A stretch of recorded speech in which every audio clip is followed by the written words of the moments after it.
Hello दोस्तों, नमस्कार आप सभी को मेरे चैनल में। आज मैं आपके लिए लेकर आया हूँ 50 प्रश्न जो कि बाल विकास एवं शिक्षा शास्त्र से संबंधित है। तो आप एक भी प्रश्न मिस मत करिएगा क्योंकि ये सभी प्रश्न पिछले सभी परीक्षाओं में पूछे गए हैं, ठीक है? तो चलिए शुरू करते हैं। हमारा पहला सवाल है, शीर्षगामी सिद्धांत किस पर लागू होता है? तो दोस्तों, शीर्षगामी सिद्धांत गामक विकास पर लागू होता है। इस प्रश्न का ये ऑप्शन सही है, गामक विकास पर लागू होता है, ठीक है? इस प्रश्न का ये ऑप्शन सही है। आगे बढ़ते हैं। आरपीडब्ल्यूडी अधिनियम 2016 में कितनी विकलांगताएं शामिल हैं? तो आरपीडब्ल्यूडी अधिनियम 2016 में कितनी विकलांगताएं शामिल हैं? 21। कितनी विकलांगताएं शामिल है दोस्तों? 21। इस प्रश्न का बी ऑप्शन सही है। आगे बढ़ते हैं। परिवार में शुरू होने वाला सामाजिकीकरण कहलाता है। तो दोस्तों, परिवार में शुरू होने वाला सामाजिकीकरण कहलाता है प्राथमिक सामाजिकीकरण। क्या कहलाता है दोस्तों? प्राथमिक सामाजिकीकरण। इस प्रश्न का ए ऑप्शन सही है, ठीक है? आगे बढ़ते हैं। नई सूचना को पुराने ज्ञान में शामिल करना क्या कहलाता है? तो दोस्तों, नई सूचना को पुराने ज्ञान में शामिल करना क्या कहलाता है? आत्मसात आत्मसातीकरण। क्या कहलाता है दोस्तों? आत्मसातीकरण कहलाता है पुराने ज्ञान को नई ज्ञान में जोड़ना। इस प्रश्न का ये ऑप्शन सही है। आगे बढ़ते हैं। प्रतीकात्मक खेल किस अवस्था में शुरू होता है? तो दोस्तों, प्रतीकात्मक खेल किस अवस्था में शुरू होता है? पूर्व संक्रियात्मक अवस्था में। किस अवस्था में दोस्तों? पूर्व संक्रियात्मक अवस्था में प्रतीकात्मक खेल शुरू होता है। इस प्रश्न का बी ऑप्शन सही है। आगे बढ़ते हैं। ZPD zone of proximal development का सिद्धांत किसने दिया? तो दोस्तों, जेडपीडी का सिद्धांत किसने दिया था? वाइंगोत्स्की ने दिया था। किसने दिया था दोस्तों? वाइंगोत्स्की ने जेडपीडी का सिद्धांत दिया था। इस प्रश्न का बी ऑप्शन सही है। आगे बढ़ते हैं। अधिक रूप से देखने वाले बच्चे के लिए क्या उचित है? आंशिक रूप से देखने वाले बच्चे के लिए क्या उचित है दोस्तों? क्या उचित है? समावेशी स्कूल में विशेष व्यवस्था करना, ठीक है दोस्तों? समावेशी स्कूल में विशेष व्यवस्था करना आंशिक रूप से देखने वाले बच्चे के लिए उचित है। इस प्रश्न का बी ऑप्शन सही है। आगे बढ़ते हैं। सृजनात्मकता में कौन सा तत्व सहायक है? तो दोस्तों, सृजनात्मकता में कौन सा तत्व सहायक है? विचार मंथन। कौन सा तत्व सहायक है दोस्तों? विचार मंथन सृजनात्मकता में सहायक है। इस प्रश्न का ये ऑप्शन सही है। आगे बढ़ते हैं। वाइंगोत्स्की का मूल सिद्धांत क्या है? तो दोस्तों, वाइंगोत्स्की का मूल सिद्धांत क्या है? अधिगम एक सामाजिक प्रक्रिया है। क्या है दोस्तों? अधिगम एक सामाजिक प्रक्रिया है। वाइंगोत्स्की का यही मूल सिद्धांत है। इस प्रश्न का ये ऑप्शन सही हो जाएगा। आगे बढ़ते हैं। विकास डेवलपमेंट होता है, मतलब विकास क्या होता है? तो दोस्तों, विकास मात्रात्मक एवं गुणात्मक दोनों होता है। क्या होता है दोस्तों? मात्रात्मक एवं गुणात्मक दोनों होता है विकास, ठीक है? इस प्रश्न का सही ऑप्शन सही है। मतलब विकास जो है मात्रात्मक रूप से भी बढ़ता है और गुणात्मक रूप से भी बढ़ता है, ठीक है? आगे बढ़ते हैं। किस प्रकार के प्रश्न से समालोचनात्मक चिंतन बढ़ता है? दोस्तों, किस प्रकार के प्रश्न से बढ़ता है? क्यों और कैसे वाले विश्लेषणात्मक प्रश्न से, ठीक है दोस्तों? ऐसे प्रश्नों से समालोचनात्मक चिंतन बढ़ता है। इस प्रश्न का ए ऑप्शन सही है। आगे बढ़ते हैं। विद्यालय में अधिगम को कौन प्रभावित करता है? दोस्तों, विद्यालय में अधिगम को कौन प्रभावित करता है? परिवार और पास पड़ोस भी प्रभावित करता है, सहपाठी भी प्रभावित करता है, विद्यालय की संस्कृति भी प्रभावित करती है। तो इस प्रश्न का डी ऑप्शन सही हो जाएगा, उपर्युक्त सभी, ठीक है दोस्तों? इस प्रश्न का डी ऑप्शन सभी हो जाएगा। आगे बढ़ते हैं। पियाजे के अनुसार जीववाद किस अवस्था की विशेषता है? तो दोस्तों, पियाजे के अनुसार जीववाद किसकी अवस्था है? पूर्व संक्रियात्मक अवस्था है। कौन सी अवस्था है दोस्तों? पूर्व संक्रियात्मक अवस्था है। बहुत ही इंपॉर्टेंट क्वेश्चन है दोस्तों। इस प्रश्न का ए ऑप्शन सही हो जाएगा। आगे बढ़ते हैं। अधिगम अधिगम की प्रकृति कैसी होती है दोस्तों? अधिगम की प्रकृति कैसी होती है? जटिल और सक्रिय। कैसी होती है दोस्तों? जटिल और सक्रिय होती है। इस प्रश्न का बी ऑप्शन सही हो जाएगा। आगे बढ़ते हैं। खोज अधिगम में बच्चा क्या करता है दोस्तों? अधिगम में बच्चा क्या करता है? स्वयं सक्रिय रहकर नियम खोजता है। क्या करता है दोस्तों? स्वयं सक्रिय होकर नियम खोजता है। इस प्रश्न का ए ऑप्शन सही हो जाएगा। आगे बढ़ते हैं।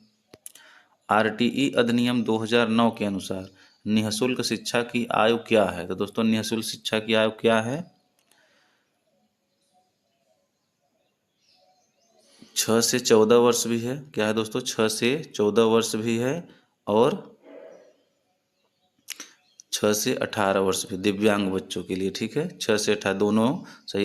इसलिए इस प्रश्न का डी ऑप्शन सही हो जाएगा, ए और सी दोनों। ठीक है, ये दोनों होगा, 6 से 14 वर्ष और 6 से 18 वर्ष। 6 से 18 वर्ष दिव्यांग बच्चों के लिए है। ठीक है, आगे बढ़ते हैं। अक्षरों को उल्टा लिखना या पढ़ने में कठिनाई क्या कहलाती है? दोस्तों जो बच्चा अक्षरों को उल्टा लिखता है या पढ़ता है तो उसको क्या, उसमें कौन सी कठिनाई है दोस्तों? डिसलेक्सिया। क्या कठिनाई है दोस्तों? डिसलेक्सिया। इस प्रश्न का सी ऑप्शन सही है। आगे बढ़ते हैं। औपचारिक संक्रियात्मक अवस्था में बच्चा क्या कर सकता है? तो दोस्तों औपचारिक संक्रियात्मक अवस्था में बच्चा क्या कर सकता है? परिकल्पनात्मक चिंतन। क्या करता है दोस्तों? परिकल्पनात्मक चिंतन करता है बच्चा। इस प्रश्न का ये ऑप्शन सही है। ठीक है, आगे बढ़ते हैं। भाषा कौशल का सही क्रम क्या है? तो दोस्तों भाषा कौशल का सही क्रम क्या है? सुनना, पहले बच्चा सुनेगा, फिर बोलेगा, फिर पढ़ेगा, फिर लिखेगा। ठीक है, सुनना, बोलना, पढ़ना, लिखना है LSRW। इस प्रश्न का ए ऑप्शन सही हो जाएगा। ठीक है, आगे बढ़ते हैं। मानव व्यक्तित्व किसका परिणाम है? तो दोस्तों मानव व्यक्तित्व किसका परिणाम है? अनुवांशिकता, आनुवंशिकता और वातावरण की अंतःक्रिया का मानव व्यक्तित्व का परिणाम है। इस प्रश्न का सी ऑप्शन सही हो जाएगा। ठीक है, आगे बढ़ते हैं।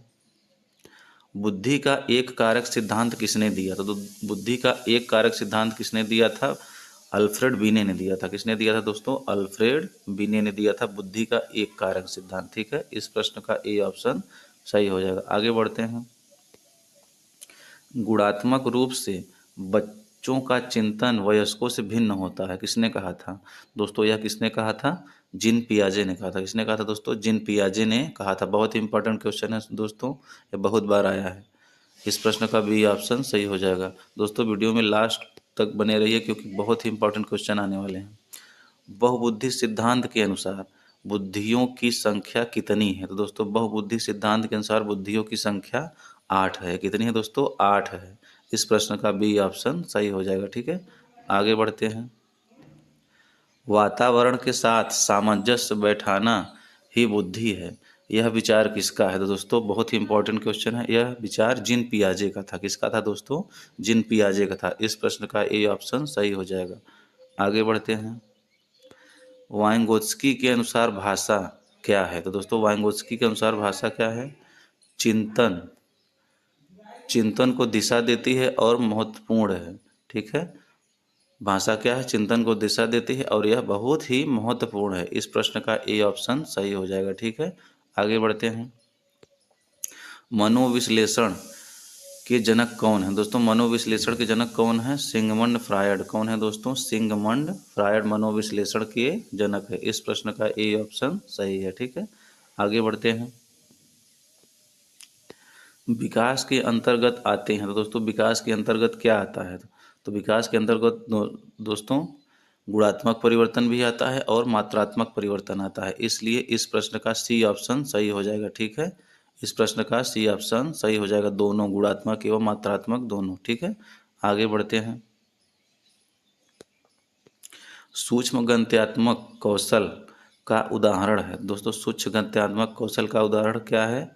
लिखना और पेंसिल पकड़ना, लिखना या पेंसिल पकड़ना। ठीक है, इस प्रश्न का बी ऑप्शन सही हो जाएगा। ठीक है, आगे बढ़ते हैं।